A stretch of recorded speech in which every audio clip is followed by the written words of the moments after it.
Арақ қою керек пе? Той бергенде. Пікір талас осы жерге келгенде. Жақсы нәрсе болса егер, не ұшын жаназаға қоймас адам өлгенде. Адал минет ісілеп жүріп неге біз тойымызды харам аспен береміз. Мың жағынан дұрыс емес десе де әзіміз ғой, нәпсімізге ереміз. Дастұрханға қойған пұлды бөліп тең, яшек арақ түсер көліктен. Ел халықтан ұят болар деймізді, ал Құдайдан ұялмаймыз неліктен. Ішпегенді сынағынан өткермей, ішінде бір жүйрік жүрер гәп бермей.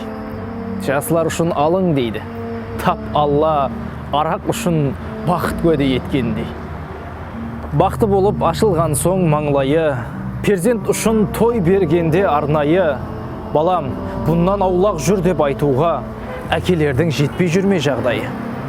Керісінше, ішілмесе болмас деп, қонақлардың бұннан кеулі толмас деп, қартайған соң отырады қор болып.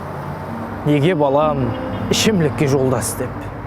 Арасында ішеміз деп өзлерін ақылап шығар, айтып түрлі сөздерін. Ине кірді, қазық кірді, парқы не? Қайткенде де ағып түсер көзлерің. Той дегенің қуаныштың белгісі, ал ішімлік мүсейбеттің егізі. Соның үшін таслайық бұл іллетті. Ақылыңыз жетіп тұр ғой негізі.